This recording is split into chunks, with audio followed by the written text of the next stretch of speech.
Good evening and welcome to the public board meeting of May 28th, 2024. The Campbell Board of Education would like to acknowledge that this meeting this evening is taking place on the territories of the Lequoto Nations. And I'd like to acknowledge their generational stewardship of these lands so that we may live, work, and play here. Please note that there is a 10 to 30-second production delay between the live event you're viewing and the meeting participants. And the question and answer function is open online for questions on agenda items throughout this meeting. A final call for questions will be made after the last agenda item, and the questions will be addressed at the end of the session.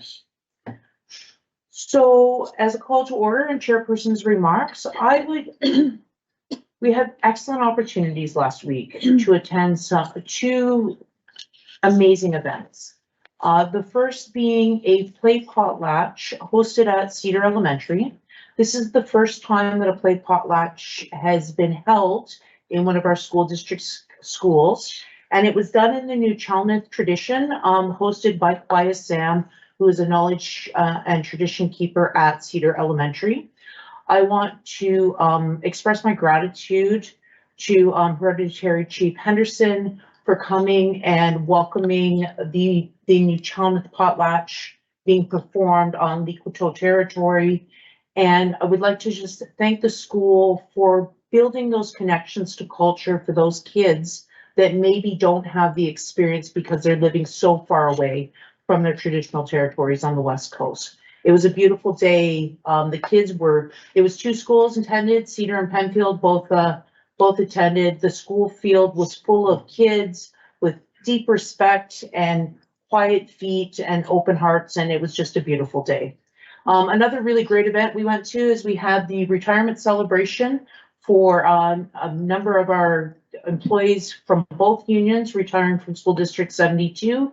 Again, just another amazing evening of sharing the power of the work that our employees have in changing lives of children, even if they don't feel as if they're doing so because they don't work directly in a classroom.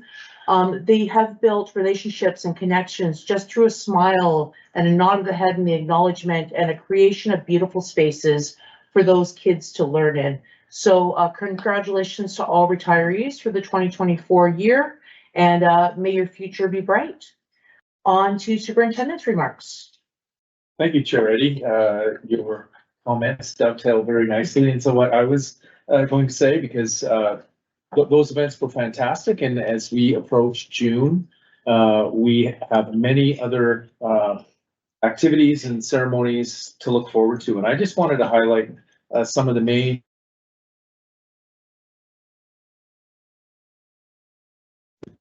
or between this board meeting and the next board meeting, because there's going to be more coming after the last board meeting of the year. So starting at Timberline, we have their grad bursary happening on May 28th, followed by their sports banquet on May 30th. They have their grad prom on January 1st, and a parent appreciation open house on June 4th. Carey High has a long list.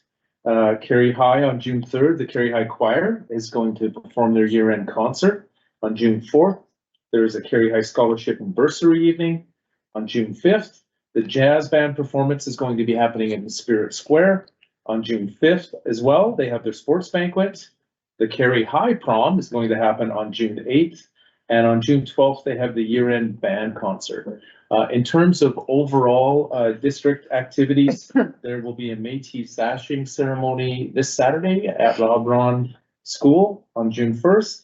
And the Indigenous graduation ceremony takes place at 5:30 at the Quinwatsi Big House on June 6th. Those are a lot of events, and if you want specific details of those events, please check the school websites at Timberline and Carey High. They give you all the times when those events are going to be taking place. I know I will try to get to as many as I can, and I know they'll be exciting and great things to look forward to before the big events of graduation that happen at the very end of the month. Thank you. Thank you, Superintendent Manning. On to the motion for the approval of the minutes. And the motion reads that the minutes of the meeting of May 14th, 24 are hereby approved as circulated. I have a mover. I don't think you can, Trustee Hagan.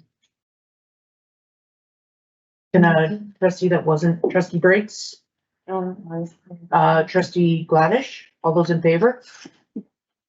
Is here last. Not on the minutes. I don't believe so. I wasn't here for either, but. Yeah. No, Joe, he was in here. no, sorry. Two of you were away. Oh, and trustee Briggs, I need a trustee Gillis and trustee Gladish and all those in favor. Are there any additions or is there any business arising from minutes? Seeing none, are there any additions or alterations to the agenda? Secretary Treasurer Patrick. Yes, I would like to add approval of amended capital bylaw to 14A. Thank you, Secretary Treasurer Patrick. Under 14A, are there any further additions or alterations to the agenda? Seeing none, the approval of the agenda motion reads that the agenda is hereby approved as amended. May I have a mover, please?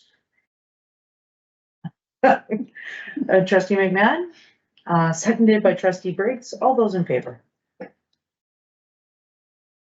And Vice Chair Gillis, report of board decisions from the May 28th confidential meeting. Yes, we discussed teaching, administrative and support, staff changes and property, legal and financial.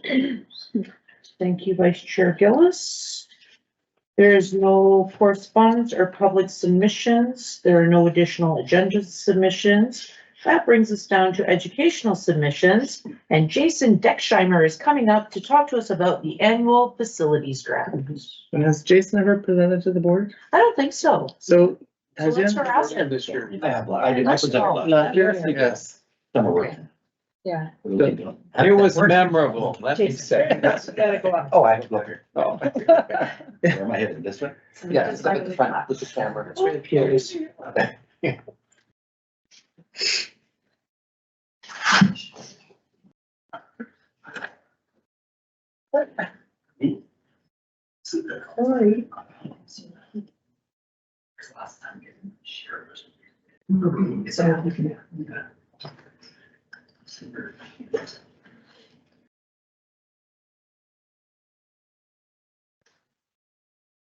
Just Jason. You have to probably change the window that's sharing. So Jason has a very diverse portfolio, and this is just one small aspect of what he does. But it has a very important impact on the schools and the students in the school district.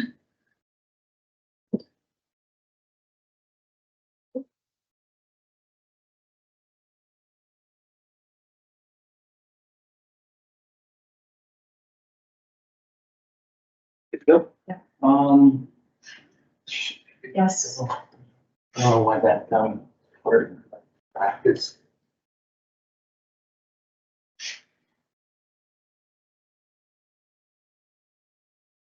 Right, so I'll launch into it. I was trying to get rid of the window. So, good evening, everyone. I have about a 10-15 minute presentation on, obviously on our annual facilities, grant expenditure plan for this coming year. And, just for the of the public, I know everyone in this room likely knows what the, we'll call it the AFG, that's our local acronym we'll use throughout this presentation. But for the benefit of those watching from home, the annual facilities grant is a grant we received from the Ministry of Education. It's considered sort of part of our capital plan submission. And it's a lump sum that we get from the ministry for the purposes of upgrading our facility components, managing health and safety requests, and enhancing service potential or lowering the costs of essentially operating our building. So it's that piece of our funding mechanism through the ministry that sort of for projects above our operating budget or above that our operating budget can support and below our minor capital threshold. So these are typically projects that are in the sort of $10,000 to $100,000 range. And nevertheless, these have a big impact on our schools. Funding levels for this coming year, 1.65 million. We got a very small increase over the previous year. I think about 2% for inflation. You can tell we got a little bit bigger increase the previous year, but from my understand, this funding level had been fairly consistent over.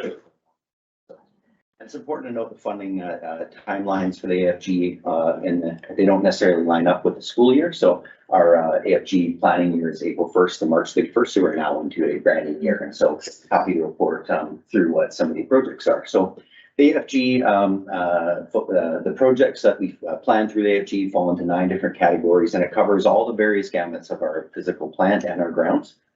And I'll go through these a little bit later in the presentation when we get into our projects. But there's also some ineligible expenditures. So we cannot use the AFG to expand our plant, or we can't use the AFG to fund an addition, for an example. We couldn't use it to buy a portable, nothing that adds space to our portfolio. We also can't use it for funding equipment, furnishings, computers, vehicles. I can't use it to buy a truck for my operations crew. We can't use it for classroom furniture. We couldn't use it, for example, to buy video cameras. We could use it to wire video cameras or surveillance at the school, which is what our current practice is.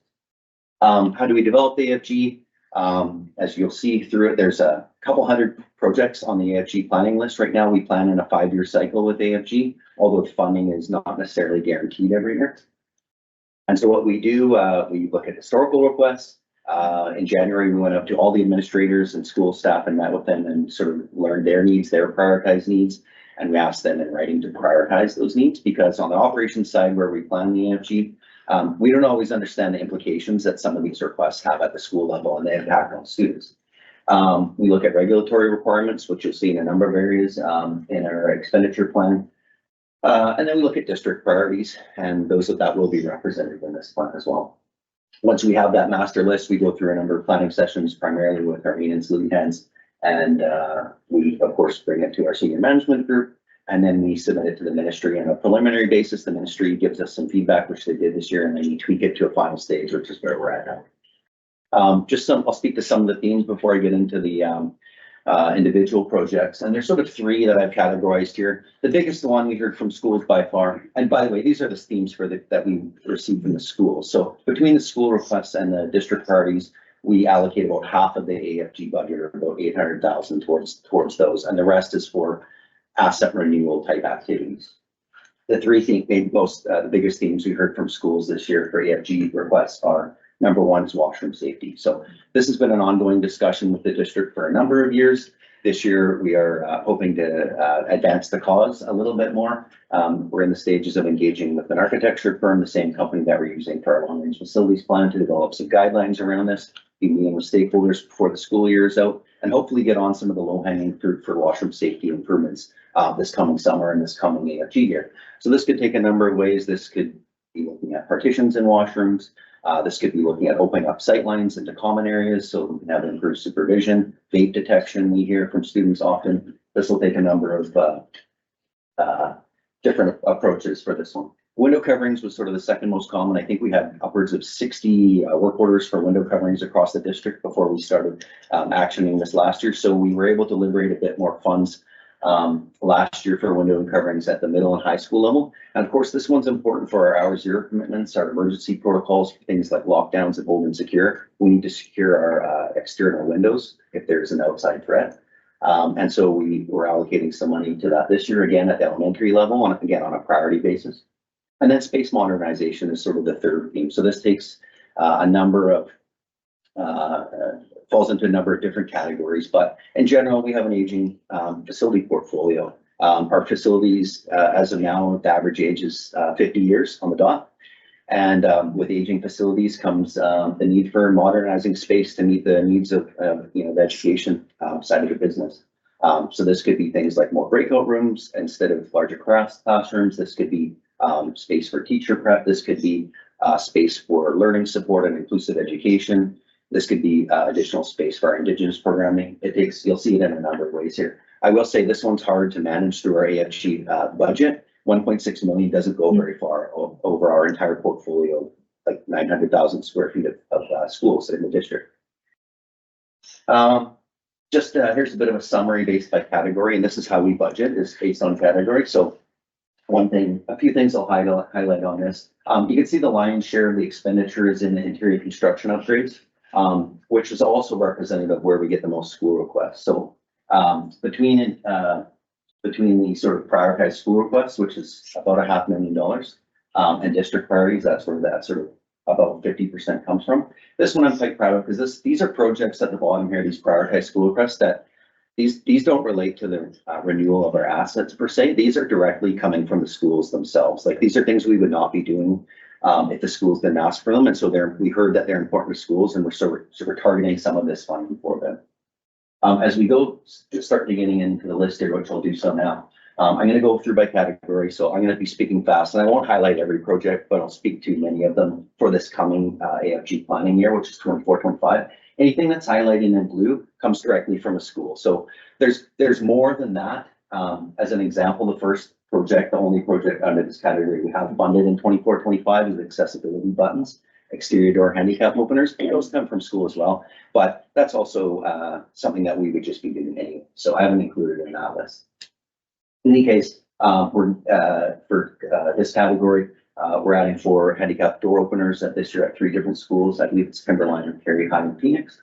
And then one other I'll highlight is there's a new superintendent's accessibility committee, and we know there's likely going to be some recommendations coming out of there. So we're already sort of planning ahead and earmarking a little bit of money to try and accommodate whatever comes out of that. Bear in mind, we do reprioritize this every year. We also have the ability to prioritize it mid-year if emergent situations come. Onto the second category, which is asbestos abatement. We do have asbestos in our schools.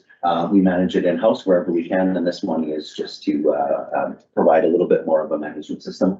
Where we have bigger issues to deal with, primarily that'll be funded and budgeted for within that category. For example, flooring. Electrical upgrades, I'll just point out, we do fund some positions out of the AFG. So right now you'll clear very transparently, you'll see 2 full-time trades positions funded out of here. There are others that will fund out of here on a project basis, but these ones are particularly allocated to the maintenance side of the business. Networking is just an asset renewal item. Camera installations, this is where you'll see where we can pay for wiring for the EFG. So this year that money is being targeted at Cary High on exterior, augmenting the exterior cameras there. We have 3 exterior cameras at Cary High right now, and we do have ongoing security issues there. Not huge ones, but ones that we want to keep a bit better eye on. So that'll add 10 to 12 cameras around the exterior at Cary High. Wireless booster drops.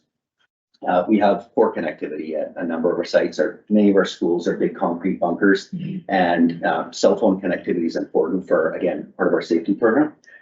So this will be improving that wireless connectivity at 5 of our schools over 5 years. It's about $40,000 to do a single school. So we're still prioritizing which one that's going to be this year. Cortez backup electrical generator. So 20,000 isn't enough to buy a generator to power a whole school. But what the intent of this money is intended to do is get a shovel-ready project that we can then use to approach for outside. So we've also heard recently from the Strathcona Regional District Board about their interest in having backup power at the site. The school in Cortez also acts as the community's emergency operations center. So really the intent of this is get the engineering done, get the design done, get our costs known, and we can start to plan a funding strategy to make that happen. Right now, Cortez loses about 5 to 10 days of school when their power is down. We're on a well there, so when the power is out on Cortez, we also have no water at the school, which means we can't operate. The Phoenix high voltage upgrade is in a similar vein. We've applied for this project. The whole project is about $350,000. This is just replacing electrical distribution equipment at the school. We have not, but this is a minor capital project. We haven't been successful yet, but again, this is one that when we do get the yes from the ministry, we need to be ready to go in February or March and have that project ready to tender out so that we can get the equipment in time to do it in the summer. There's at least 3 to 4 weeks downtime at the school to do this upgrade. Onto exterior wall systems, an important one for facilities guy like myself. Keep the water out. We're doing exterior painting at a number of schools this year. I won't go through all of them, but this top piece includes, I think, Cortez, Georgia Park, and then a number of others are listed here. We're also doing some exterior wall cladding at Cary High and Ripple Rock this year, carrying on long-standing district program to improve the building envelope. Replace doors and windows. That 50,000 could easily add a 0 to it, and we would still have lots of work to do ahead of us. We were able to fund a number of windows out of last year buying them. This is money to install them this year. I believe it was primarily at Southgate and Cary High. Jumping down to City Road, I'll just point out we hopefully do not any longer have any bats living in a silver envelope. We provided them another fun, enjoyable place to live, but we want to make sure they don't come back. So we did, if the board can recall, on our minor capital program this year, we're replacing about 18,000 square feet of the roof at Sayward. So this project will be tied into that and make sure that our envelope is sound going forward. Some minor door and frame replacements, and then a sizing project at our current show. On the HVAC, there's the other position that we fund specifically out of AFG. Energy management is an interesting one. So if you recall at the start, I talked about the purpose of AFG is to do projects that reduce the overall expenditure required on facilities, and this is one of those. So we're bringing a third-party company in to help us look at energy management across the district. So this could be look at managing our controls and really doing as much as we can to reduce our energy consumption, both for cost savings and bringing our greenhouse gas emissions down. So it's earmarked for 5 years. We are going to trial this for a year and see if we can hopefully reduce our energy bills by at least that much. Heat pump replacement is just a life cycle renewal, 60,000 pays for about 3 or 4 5-ton heat replacements, and we have many of them across the district. And then there's a small mechanical upgrade at Phoenix in room 212, which I understand has been long-standing as well. Oops.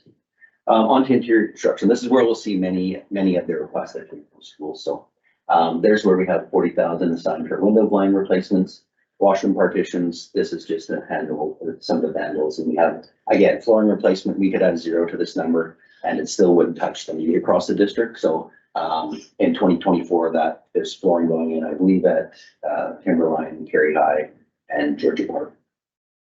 Washroom safety improvements. This is the biggest single project funded from the AFG. We have, you'll see over the 5 years, we have over 1.1 million earmarked for that. And it's really just reflective of the number of washrooms that we need to look at improving across the whole district. That is also a number that could change in future years. Gym floor resurfacing. I'll just speak briefly about, but the 30,000 that's earmarked on the first line there is to do resurfacing of some of our elementary school gym floors. We try and do those every 4 to 5 years, and those ones we do with in-house staff, our custodial and our paint department. It's good value, and it's a pretty successful program. Jumping down to this, some of the middle and high schools, we understand that those gyms see a lot more use. They have a higher level of use between the academy programs and athletics. And so we actually bring in a third-party specialist company to manage our gym floor resurfacings at middle and high. So we'll be doing Southgate this year, Timberline the following year. We did Phoenix last year, and you'll see Kerry High is scheduled out there as well. And if you're wondering about Rodbon has a synthetic floor. Coat hooks, we're installing coat hooks in a number of classrooms at Phoenix. This is kind of to support the transition away from lockers that are at both middle schools. And then we're doing about 60,000 interior painting at Pinecrest, Georgia Park, and Phoenix, which will keep our painters busy most of the summer.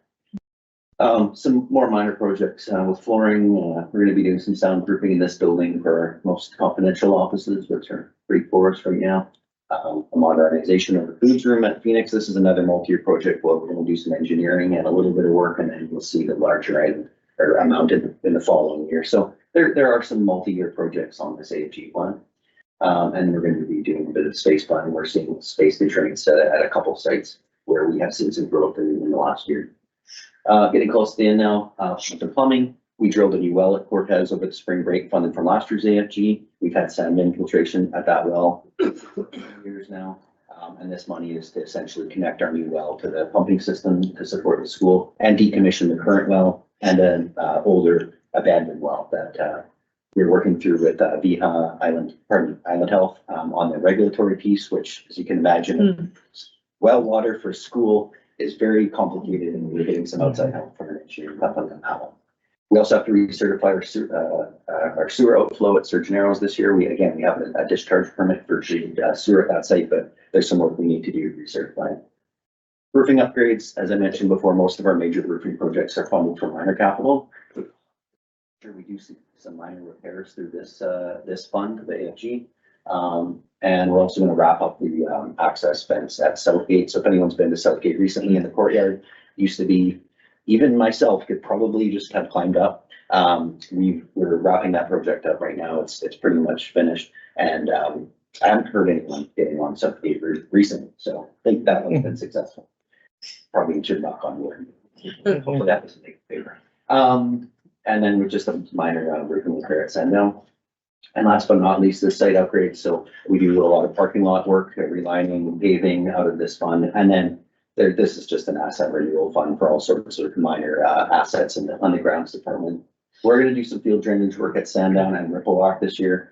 One was a health and safety concern. The other one, I visited there this winter, and it was a mud pit. Kids, up to their knees in mud. So we're gonna try and improve that this year. And then we have a retaining wall that we need to install or rehabilitate at Sandown as well. So that brings us sort of to the end. Where does that leave us in sort of next year and beyond? As I said, our schools are aging. The need is large. When we look out on the coming 4 years after this year, we have about $6.5 million planned expenditures on about a $6.6 million budget. So we're already fully expended over the whole 5-year period. And yeah, as our facilities age, we need to spend money on them, and this is AFG is a big part of it. So that's the end of my presentation. Certainly happy to answer any questions. Wow.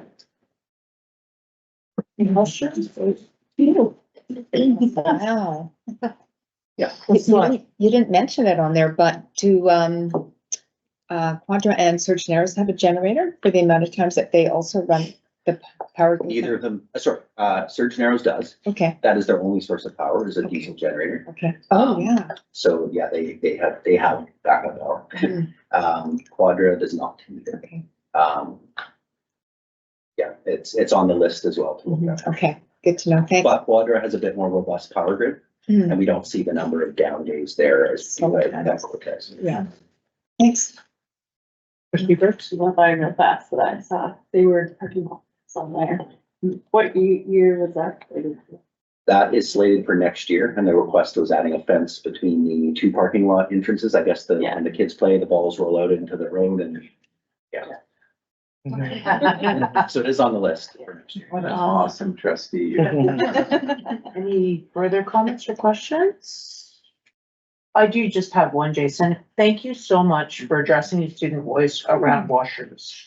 It is an equity issue. It bubbles up all the time in our student conversations, safety in the washroom spaces.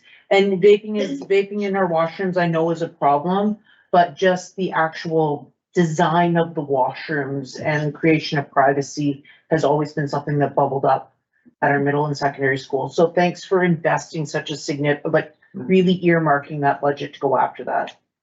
And if I can, I'll also just point out, the school initiated projects is a different approach that Jason, started when he started. And that's gone a long ways to letting schools know that they're being heard, that their projects are being addressed, because honestly, that entire 1.6 could be just preventative maintenance for now going forward fully booked. So it's very tricky to make those decisions about what can wait another year in order to try to fit those school projects in. And he's done a really good job of working and having that balance between repairs and maintenance and school requested projects. Not trying to give anybody, the secret, but, do you state that when you're applying for the FG, like these are school directed projects? We don't have to submit that to the ministry. But there are some bigger items that we've started to talk with them, like washroom upgrades, which may also, they're also will get discussed in the long-term facility plan, and they may also form part of our minor capital plan in future years. They're big enough that they're starting to overflow the FG spending, given how much we have across the district. So Right. we do talk to them about those things for sure. Awesome. Thank you so much, Jason. Thanks for your work. Good job. So on to electorate and board matters. Annual budget bylaw for fiscal year 24-25. Secretary Treasurer Patrick. So we are ready to, bring the preliminary budget, to the board for approval for next year. And so again, it's been a long process. And, we'll first start with a sheet that you have seen before, which is our list of proposals. So there is one notable change. So, we presented at the last board meeting, seeking feedback from others, from the public or anybody. We did receive one piece of feedback, which I shared with the board earlier. And that was, to ask for more money for Knowledge Keeper and more money for numeracy. So we are kind of addressing some of it, but, this request was for more than what we were already proposing. So there's just one change here. I'm not gonna go through everything. But the one change is the VP Phoenix carry high position. In the previous submission, there was identification below of some of the other things you're trying to do within existing funds. But this request is for a net addition to services. And as of right now, there's some, I don't know if it'll be a Phoenix carry or what combination or one of each, as far as the final decision. What I can assure the board is that we are asking for an additional $70,000 that will support 0.2. But at this point, it could be a carry high, it could be a Phoenix. So I hope the board is comfortable approving that. If it's anything other than that, we would notify the board of that. And what we also can't do is expand it without the board's approval, unless it comes from funds somewhere else. So this entire request is $495,000 because we were working with a $495,000 surplus. The budget that you have in your package does not show a surplus, and that's because all of these items have been included or added to the budget that you have, that we're gonna ask you to approve. And so that brings us to our actual budget. So we're gonna be asking you to approve a budget bylaw number $91 million. So it's getting to be quite large, but that's without any drastic, huge changes. That's really kind of just reflective of some of the inflation that we have experienced. So these numbers look really small, and I'm not sure you'll be able to see them as well as I.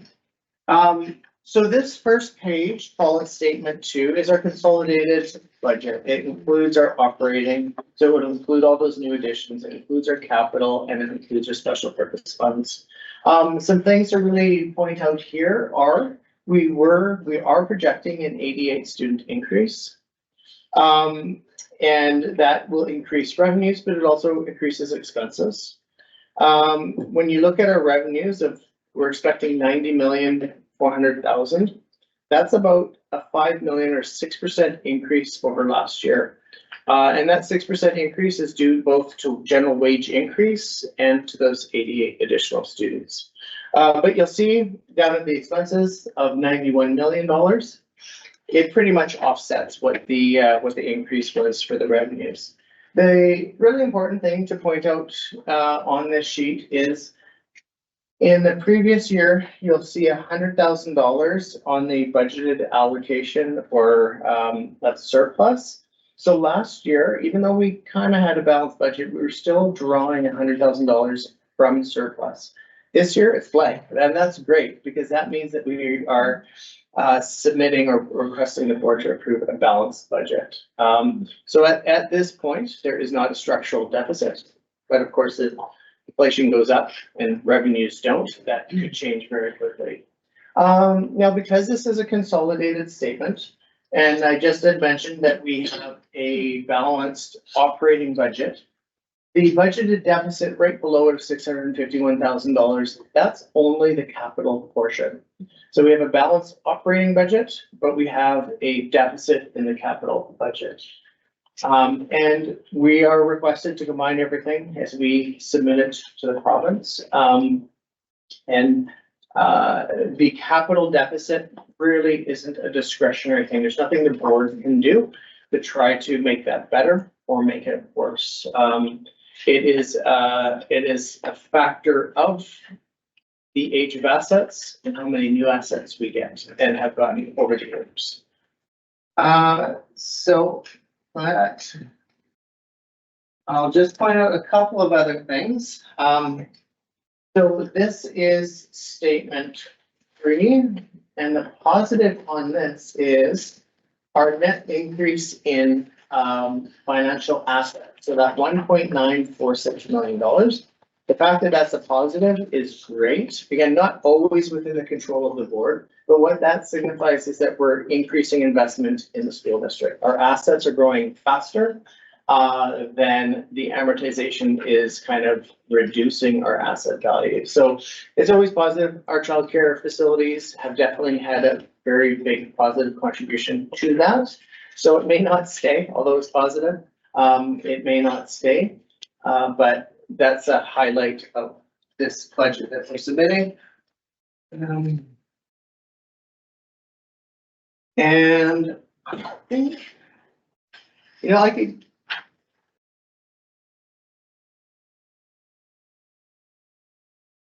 And I point it out all the time, but the other piece that has really been a huge benefit is our investment income, which I've seen it change so much through the years. When I first started, it was $240,000 a year that we made. And then it dropped to like $60,000 a year for many, many, many years.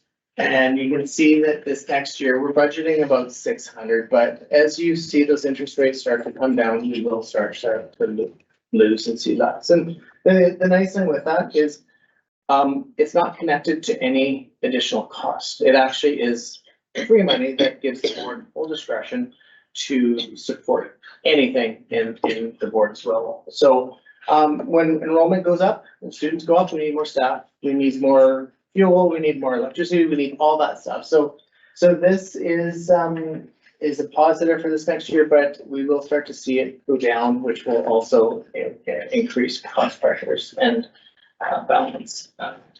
So I don't think I'm gonna go through the rest, which we've kind of covered a little bit about the operating. We have the schedule. It's a schedule called 2C. I'll kind of point out that currently our wages and benefits are about 91% of our total budget, operating budget. And that the instruction portion, so we have different categories: district administration, operations and maintenance, transportation, but instruction is 81% of our budget. So the majority of our budget is going into schools and classrooms. And then on the capital side, special purpose funds. So this is on schedule 3. I always like to point this one out because although these are targeted funds and we're told how to use them, it is a $9.2 million additional services that are being provided to our school district. So this includes everything from the Feeding Futures, early childhood, early care and learning, classroom enhancement and learning improvements, has scholarships in here, school generated funds are also in here. But most of it is targeted community links. So there's a lot of new positive stuff, and it seems like if we're likely to get new spending from the province, it's always going to be targeted, so it'll likely end up here. But that's a substantial contribution to the overall programs that the district runs. And that's it. I'll just kind of I'll not go over the capital piece because all of that stuff flows up to that front page. So I will, I'm looking for the board to pass the budget. It is a bylaw that's required. This is the preliminary, which gets updated in September with actual enrollment, and we bring a final budget request in February of next year. So this is just planning for next year. Are there any questions? Secretary Patrick? Kevin, can I just clarify the 0.2 for the VP position between Terry High and Phoenix? Mhm. So there will be no additional cost pressures to the budget of that $70,000, that 0.2? Right, so at this point, the only decision is I've got a description of two schools. They could be one or the other. The original proposal was for both. Okay. Trustee Higgin?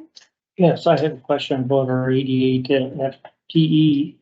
How close were we last year in our accuracy? So we have been above projections. I want to say like 30 above. So last year's number that you saw up there, we probably came in about 30 of that. So what we're planning for next year is that we're hoping to grow another 50 students above what we actually got for this year. So, yeah. Any further questions? Okay, moving on to the annual budget bylaw. So the first motion will require unanimous motion, to hold all three readings at this meeting. And the motion reads that the board hold all three readings of the annual budget bylaw in the amount of $91,524,470 for the fiscal year 2024-2025 at this meeting. So moved by trustee Hagan, seconded trustee Briggs. All those in favor? We do have a unanimous approval. So on to the first of the three readings, that the annual budget bylaw in the amount of $91,524,470 for the fiscal year 2024-25 pursuant to section 113 of the School Act be and is hereby read for the first time. May I have a mover, please? Trustee Hagan, trustee Gladish, all those in favor? And second reading, may I have a mover, please? Trustee Gillis, seconded by trustee Hagan. All those in favor? And the third reading, that the annual budget bylaw in the amount of $91,524,470 for the fiscal year 2024-25 pursuant to section 113 of the School Act be and is hereby read for the third time, passed and adopted. May I have a mover? Trustee Harper, trustee Gladish, all those in favor? That is the approval of the 2024-25 budget. Congratulations, Yes, Secretary Treasurer Patrick. and I do have to thank our staff, Renee, for preparing all the budget stuff. She does all the hard work. I just stand at the front of the room, talking. So, again, I'll point out $91 million is a lot of stuff, and we have actually seen a lot of changes over the last couple of years, a lot of new staff. And it's a big job to tackle, and it's a big consequence if there's mistakes made, and she does a wonderful job, so. Thank you so much, Kevin. And thank you to Renee. On to back to my agenda, sorry. All right, on to the 24-25 board meeting schedule. This has been included in the package. These are the dates for board meeting moving forward. It was open for public review. If anyone had any feedback, as you can see, we have lots of Tuesdays coming up throughout the 24-25 school year, and we do require a motion to set the board meeting schedule. And the motion reads that the draft Board of Education meeting schedule for 24-25 be adopted as presented. Moved by trustee Hagan, seconded by trustee McMahon. All those in favor? Thank you. And on to the addition to the agenda, 14A, approval of capital bylaw additional plus funding. So this is some great news, got a frantic phone call or email on Friday from the ministry, asking me to call them back as late as 9 o'clock that night to see if you're interested in some additional money, and the answer is heck yes. So what this is we had submitted for a bus request that was not initially supported, and I'm not sure what the reason is, but as they approach some deadlines, there is some funding that is available. And they are supporting our request for this bus and also as an electric bus. So this will be a second electric bus for our school district. We have electric charging infrastructure in place. You'll see that the amount requested is 247, but there are grants to cover the additional expense of an electric version bus, which I believe gets up over $400,000. So this series of grants and funding is in place for us to get our second electric school bus. And so unfortunately, it does require a bylaw 3 reading. You'll notice that this is an amendment to the original bylaw, which I think we just, the board passed a week last meeting. But this will be our amended version of that bylaw. Well, I'm sure for a new electric bus that we can go through 3 Yeah. motion. So the first, the first motion meeting needs to be accepted unanimously that the capital plan bylaw number 2425 CTS D72-02 for projects identified in the May 27th, 2024 capital plan response letter from the Ministry of Education and Childcare be given all 3 readings at this meeting. Motion moved by trustee Hagan, seconded by trustee Gillis. All those in favor? Thank you. First of 3 readings of the capital plan bylaw number 2024-25 CPS D72-02 for projects identified in the May 27th, 2024 capital plan response letter from the Ministry of Education and Childcare is hereby read for the first time. May I have a mover, please? Trustee Hagan, trustee Briggs, seconder. All those in favor? And vote on the second reading. May I have a mover, please? Trustee Gillis, seconded by trustee Hagan. All those in favor? And the third reading that the capital bylaw number 2024-25 CPSD 72-02 for projects identified in the May 27, 2024 capital plan response letter from the Ministry of Education and Childcare is hereby read for the third time passed and adopted. Trustee Harper. Trustee McMahon, all those in favor?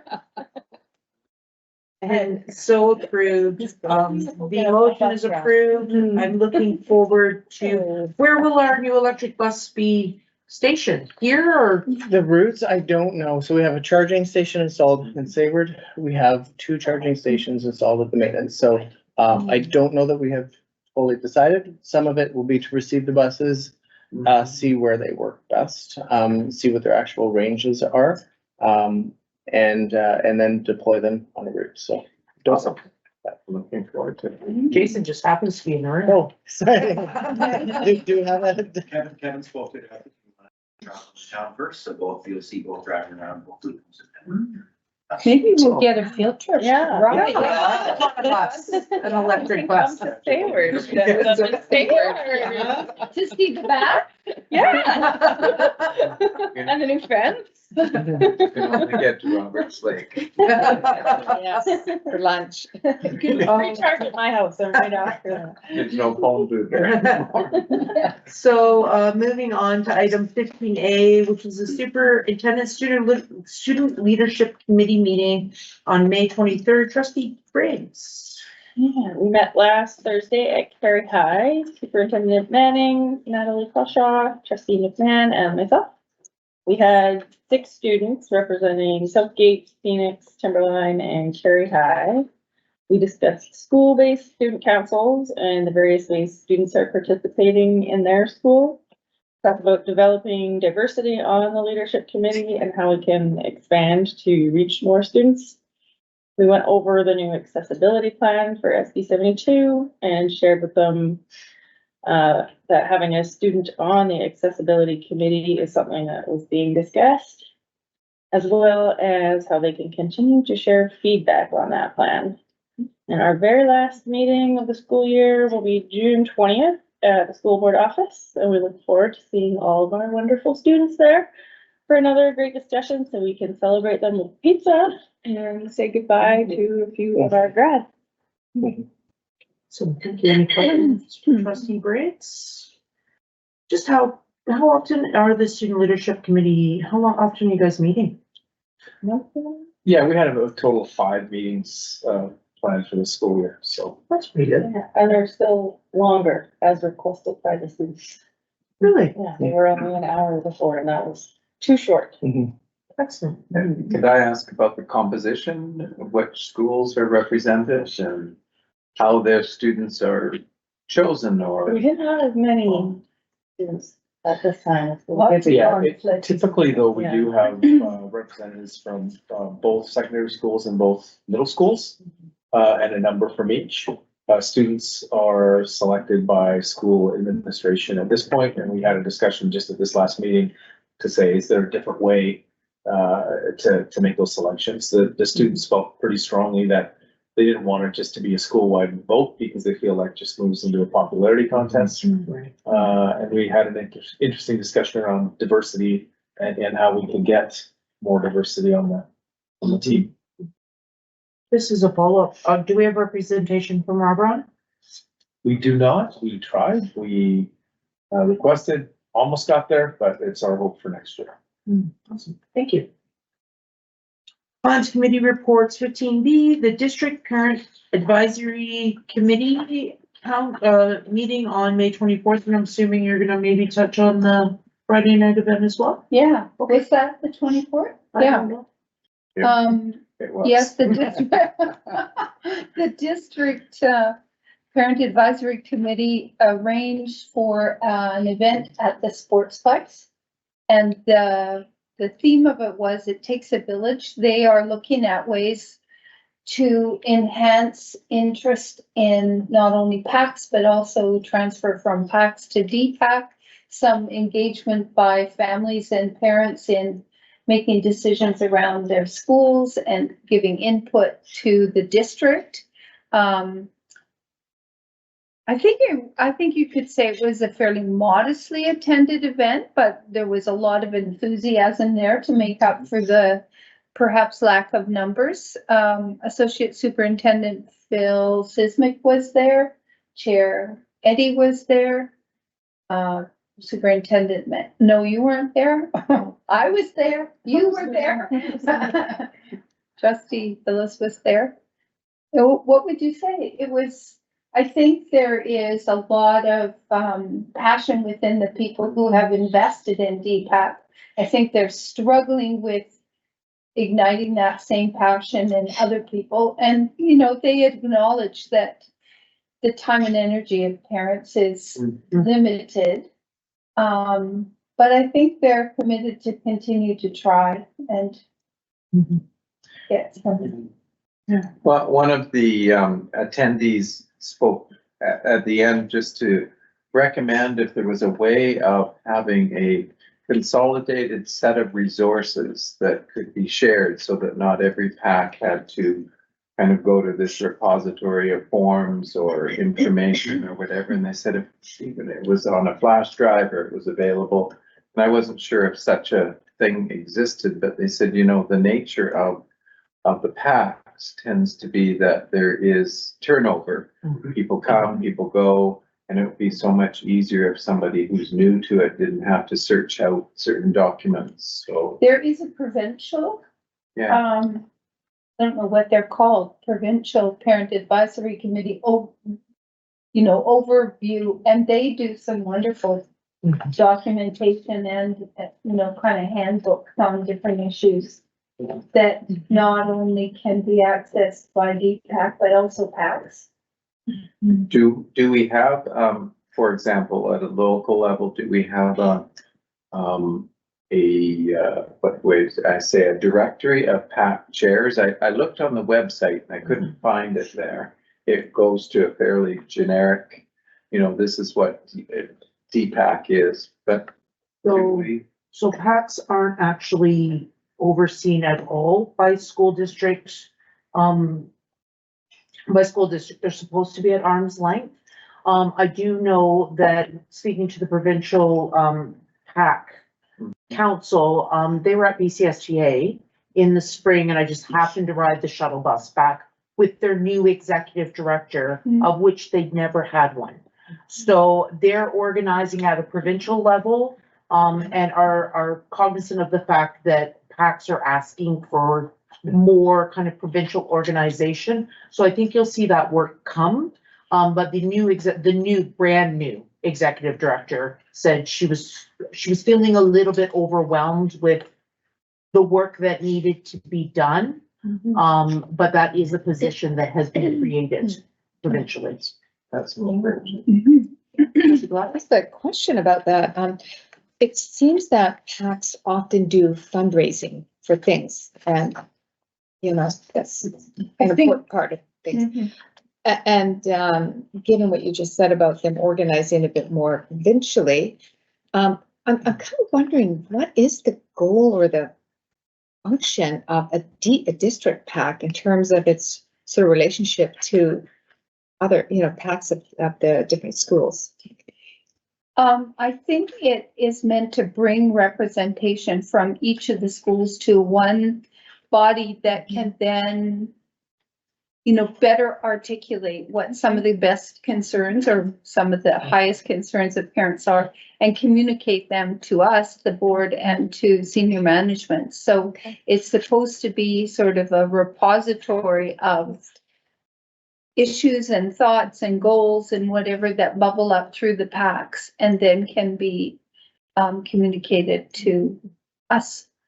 That's good. Yeah. Thank you. They made a point, several of the speakers on Friday night made a point to say PACs are no longer solely focused on fundraising because there for a while, they just were constantly raising for playgrounds.